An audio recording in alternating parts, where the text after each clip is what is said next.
तो जज साहब रोने लगे। रोते रोते बंगले पर गए। लोगों ने पूछा क्या बात है, रो क्यों रहे हो? तो उन्होंने यही कहा, शुक सारद नारद शेष गणेशहु, सुख सारद नारद शेष गणेशहु, के नहीं ध्यान में आते रहे, सोई आज विनीत अदालत में, केवटा के गवाह कहाते रहे।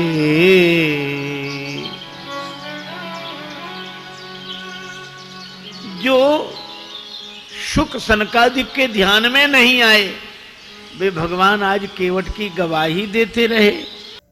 जय श्री राम मित्रों। दोस्तों, आज हम आपके सामने बहुत ही सुंदर कथा लेकर उपस्थित हुए हैं, जो कथा बताती है, जो ये बताती है कि चाहे कितना भी बड़ा व्यक्ति हो, कितने भी रुतबे वाला हो, यानी कितने भी पहुंच वाला व्यक्ति हो, वो भगवान के प्रेम में पड़कर, भगवान की भक्ति में पड़कर सब कुछ त्याग सकता है। अगर भगवान उस पर अपनी कृपा बनाते हैं तो वह सब कुछ प्रभु के लिए त्याग देता है। बहुत ही मार्मिक कथा है मित्रों, बहुत ही सुंदर और ज्ञानवर्धक कथा है। ये कथा श्री राजेश्वरानंद सरस्वती जी महाराज ने कही है, बहुत ही सुंदर है। चलिए कथा को पहले श्रवण करते हैं, फिर बात करते हैं। श्रीधाम वृंदावन में एक संत घूमते थे। उन्हें देखकर कोई यह नहीं कहता था कि स्वामी जी आ रहे हैं, संत जी आ रहे हैं, बाबा जी आ रहे हैं, ना, वे एक ही बात कहते थे, जज साहब आ रहे हैं। उन्हें देखकर हर कोई कहता जज साहब आ रहे हैं, जज साहब। एक महात्मा ने पूछा कि इनको जज साहब क्यों बोलते हैं? तो उन संत ने बड़ी अद्भुत बात बताई कि पहले ये जज ही थे। दक्षिण भारत के किसी कस्बा नुमा छोटे से शहर में जज के पद पर थे, और उसी शहर के पास एक छोटा सा गांव में रहने वाला एक केवट, वो इतना सरल था, इतना सरल। कोई भी पूछता केवट भैया वो बात कैसी है, तो केवट कहता रघुनाथ जी जाने, मैं तो कुछ नहीं जानता। इतना सरल। लोगों ने उसका नाम रख दिया भोला। कोई कुछ भी पूछता भैया रघुनाथ जी जाने, मैं तो नहीं जानता कुछ, रघुनाथ जी जाने। केवट के दो बेटे, एक बेटी। बेटी विवाह के योग्य सयानी हुई। बेटों ने कहा कि पिताजी गांव के साहूकार सेठ जी से रुपया उधार ले ले, विवाह के बाद चुका देंगे, हम लोग कमाई करेंगे। ठीक है। सेठ जी के पास गया, 200 रुपए उधार लिया, ब्याज की दर तय हो गई। भाइयों ने बहन का विवाह किया, बेटी घर से विदा हुई पिता के घर के लिए। केवट ने भी घर छोड़ दिया, श्री रघुनाथ जी के मंदिर में ही रहने लगा।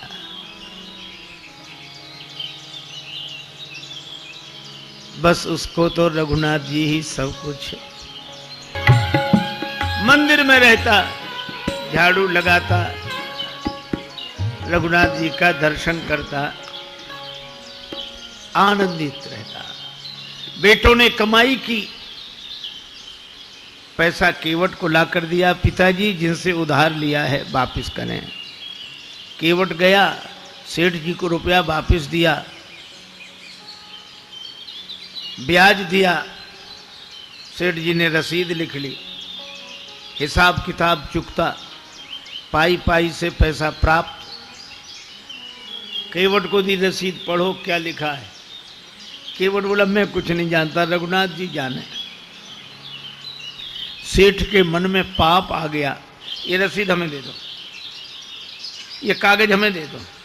और दूसरे कागज पर कुछ ऐसे ही लिख कर दिया, पानी ले आओ। वो पानी लेने गया, कागज बदल दिया। केवट जो कागज लेकर आए उस पर ऐसे ही कुछ लिखा था। रघुनाथ जी के चरणों में रसीद समझ के कागज को रखा, फिर अपने कक्ष की अलमारी में रख दिया और प्रसन्न रहने लगा। इसी भाव में रहता केवट ने भगवान के भरोसे सब छोड़ दिया था और सेठ जी ने केवट के विरुद्ध मुकदमा कर दिया और मुकदमा इन्हीं जज साहब की अदालत में आया, इन्हीं जज साहब के।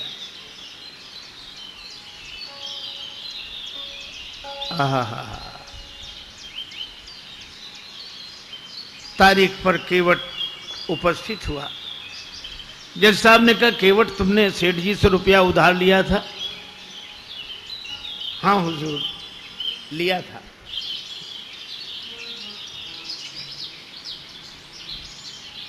दे दिया? हाँ दिया साहब। कोई प्रमाण है? ये रसीद। जज साहब ने देखा, बोले इससे तो सिद्ध नहीं होता कि तुम रुपया दे चुके हो। केवट रोने लगा, हुजूर माई बाप हम तो इसी को सब कुछ समझे थे। जज साहब को दया लगी, अच्छा रो मत, तुम ये बताओ जब तुमने सेठ जी को रुपया वापस दिया तब तुम्हारे और सेठ जी के बीच में कोई और था? केवट उसी सहजता में बोला कि हमारे और सेठ जी के बीच में उस समय सिवा रघुनाथ जी के कोई नहीं था। उसने लिया रघुनाथ जी का नाम और जज साहब ने समझा रघुनाथ जी इनके गांव के रहने वाले कोई सज्जन होंगे। अच्छा तुम जाओ, अगली तारीख को आना। जज साहब ने अपने खर्चे से सम्मन जारी कर दिया रघुनाथ जी के नाम। अब चपरासी पूरे गांव में घूमे, मजे की बात, रघुनाथ जी नाम का कोई आदमी नहीं था वहां। किसी ने कहा रघुनाथ जी का मंदिर जरूर है। चपरासी बोला वही बताओ। मंदिर पर गया, पुजारी जी बाहर बैठे सीताराम सीताराम सीताराम सीताराम सीताराम कर रहे थे और जो चपरासी ने देखा, पुजारी जी से बोला रघुनाथ जी का मंदिर यही है? पुजारी जी बोले हाँ। तो ले लो। अब पुजारी जी ने जो देखा कि सम्मन, मन में सोचने लगे जब भगवान ने मंगा ही लिया है तो हम वापस काहे को करें। हस्ताक्षर पुजारी जी ने कर दिए। चपरासी समझा कि यही रघुनाथ जी हैं और सम्मन रघुनाथ जी के चरणों में रखते हुए पुजारी जी ने कहा कि वाह प्रभु क्या लीला है, भक्त जो न कराएं तो थोड़ा। आपके लिए मुकुट कई बार आया, पोशाक कई बार आई, हार कई बार आए, अरे पैजनी करधनी कई बार आई होगी, लेकिन सम्मन पहली ही बार आया होगा। केवट से कहा कि तूने रघुनाथ जी का नाम क्यों लिखा दिया वहां? केवट बोला जब सब जगह रहते तो वहां भी थे, झूठा काहे को लिखा दिया। अब रघुनाथ जी जाने, वह निश्चिंत रहता। अब राम जी जाने, मंदिर में झाड़ू लगाए तो रघुनाथ जी की तरफ देखे, बर्तन मांजे तो रघुनाथ जी की तरफ देखे। जीवन ऐसा बस राम जी के चरणों में समर्पित। तारीख के एक दिन पहले पुजारी जी ने कहा केवट तुम जाओ अदालत में ताकि समय से पहुंच जाओ। अब रही रघुनाथ जी के मन की तो रघुनाथ जी जाने। केवट तो प्रणाम करके चला गया। दूसरे दिन सवेरे सवेरे पुजारी जी आज जल्दी जाके स्नान किया, भगवान को स्नान कराया, नई पोशाक पहनाई, बड़ी जल्दी कुछ बनाकर भगवान को भोग लगाया। सोच रहे थे आज भगवान को पहली बार बाहर जाना है, कपड़े अच्छे होने चाहिए, कुछ खा पी के जाएंगे तो भूखे नहीं रहेंगे। लेकिन आंखों में आंसू भरकर यही कहते, जाइए जरूर, उसका आपके अलावा और कोई नहीं है। आंसू भरकर पुजारी जी प्रार्थना कर रहे हैं। उधर केवट पहुंचा अदालत में। जज साहब ने कहा, केवट तुम्हारे गवाह कहां हैं? केवट बोला, हुजूर वो तो सब जगह रहते हैं, यहीं कहीं होंगे, यहीं कहीं होंगे। बुलवाओ। चपरासी को आदेश हुआ।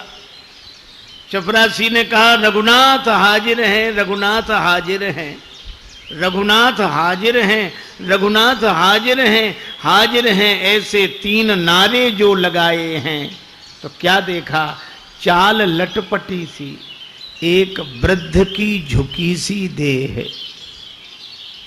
लड़खड़ाते हुए एक बूढ़ा आदमी लाठी टेकते हुए आ रहा है, वहीं से इशारा कर रहा है कि आ रहा हूं।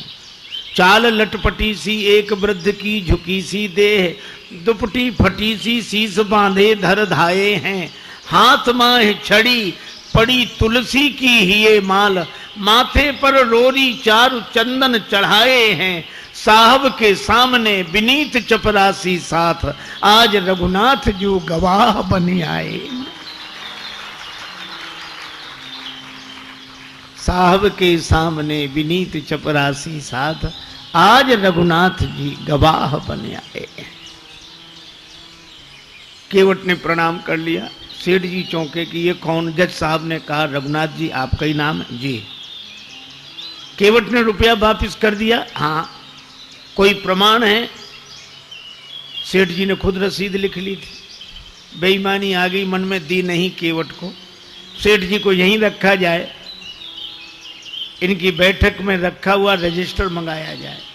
उस रजिस्टर में वो रसीद अब तक सुरक्षित है। सर्वांतरयामी भगवान से क्या छिप सकता था। चपरासी को भेजा गया, रजिस्टर मंगाया गया और रसीद मिल गई। सेठ जी दंडित हुए। केवट भाई जित बरी हुआ। गवाह महाराज तो चले ही गए थे। अपने चैम्बर में जज साहब ने केवट को बुलाया। केवट एक बात पूछे। हाँ पूछिए हुजूर। ये रघुनाथ जी कहाँ रहते हैं? केवट ने कहा, हुजूर यहां हम रहते हैं। तो तुम कहाँ रहते हो? कहा, जी रघुनाथ जी रहते हैं। तो तुम दोनों एक ही गांव के रहने वाले हो? अरे गांव एक ही जगह के, एक ही जगह के। कौन है ये तुम्हारे गांव के? अरे सरकार, पढ़े लिखे लोगों को समझाना मुश्किल होता है। अरे ये वो हैं जिनका मंदिर है। मंदिर के पुजारी तो लग नहीं रहे थे, और मंदिर इन्होंने बनवाया हो ऐसी हैसियत नहीं दिख रही थी। केवट ने कहा, हुजूर ये वही हैं जो मंदिर में बैठे हुए हैं। जय हो जय हो। मंदिर में विराजमान है ये। अब जज साहब चौंके। चपरासी को बुलाया। चपरासी कांप रहा था। हुजूर जिस आदमी ने हस्ताक्षर किए थे वो ये नहीं था। जब सारा रहस्य पता लगा तो जज साहब रोने लगे। रोते रोते बंगले पर गए। लोगों ने पूछा, क्या बात है, रो क्यों रहे हो? तो उन्होंने यही कहा, शुक सारद नारद शेष गणेशहु, सुख सारद नारद शेष गणेशहु, के नहीं ध्यान में आते रहे, सोई आज विनीत अदालत में, केवटा के गवाह कहाते रहे।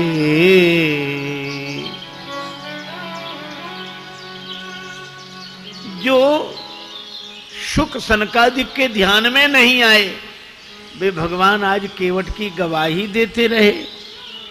तो किसी ने कहा कि आप रोते क्यों हैं, खुश होना चाहिए। और गए तो दुख क्या, वे तो जाते ही। सुख धोखे दर्श दिए को भयो, दुख नाहिन जो तज जाते रहे। दुख तो केवल एक बात का है, बड़ी बेअदबी हो गई आज उनके विरुद्ध। कुर्सी पे बना, कुर्सी पे बना जज बैठा रहा, जगदीश खड़े समझाते रहे। कुर्सी पे, मैं कुर्सी पर जज बना बैठा रहा, और जिनकी अदालत में एक दिन सबको उपस्थित होना पड़ेगा, वे भगवान खड़े खड़े गवाही देते रहे। ऐसा भाव भरा रोते रहे, पद से इस्तीफा दे दिया, साधु बनकर वृंदावन आ गए। वृंदावन आकर भी भगवान के मंदिर के अंदर नहीं जाते थे, सड़क पर बाहर से ही धूल माथे पर चढ़ा लेते। क्यों? यही सोचते थे, आ तो गया हूं मगर जानता हूं तेरे दर पे आने के काबिल नहीं हूं। मित्रों, यह कथा बहुत ही मनोरम थी जो आपने अभी सुनी। कैसे प्रभु अनेकों लीलाएं दिखाकर अपने भक्तों को मुसीबत से बचाते हैं और अपने भक्तों की जिंदगी बदल देते हैं। जज साहब की जैसे जिंदगी बदल दी और अपने भोले भाले भगत को उस झूठे आरोप से स्वयं आके बचाया। उधर जज साहब सोच रहे हैं कि मुझसे कितनी बड़ी भूल हो गई, जो प्रभु स्वयं साक्षात नारायण अदालत में आकर गवाही दे रहे थे और मैं बैठा उनसे गवाही ले रहा था। कितना बड़ा अपराध हो गया मुझसे। इसी अपराध के कारण उन्होंने अपने पद से इस्तीफा तक दे दिया और उसके बाद वो साधु हो गए, सब कुछ त्याग दिया, विरक्त हो गए। यहां तक कि वो भगवान के मंदिर में भी नहीं जाते थे। क्यों? क्योंकि वो कहते थे कि मैं क्या मुंह लेके जाऊं, जो मेरी अदालत में आया, मैं बैठा उनकी बातें सुनता रहा, मैं उनकी अदालत में जाऊंगा, क्या मुंह लेके जाऊंगा। मित्रों, ऐसी ऐसी अद्भुत कथाएं हमारे सनातन धर्म में भरी पड़ी हैं। हकीकत है, सत्य है एकदम। बस हम लोगों को चाहिए कि इन कथाओं का प्रचार करें, ऐसे महात्माओं की वाणी को सुने। ये कथाएं हमें बहुत कुछ सिखाती हैं। सो मित्रों, आपको यह कथा कैसी लगी कमेंट में बताइएगा। वीडियो को लाइक कीजिएगा, चैनल को सब्सक्राइब कीजिएगा, वीडियो को शेयर जरूर कीजिएगा, ताकि सनातन धर्म से लोग अधिक से अधिक जुड़े, जो भटक गए हैं उन्हें वापस लाया जा सके। मित्रों, और कमेंट में जय श्री राम अवश्य लिखिएगा। जय श्री राम मित्रों।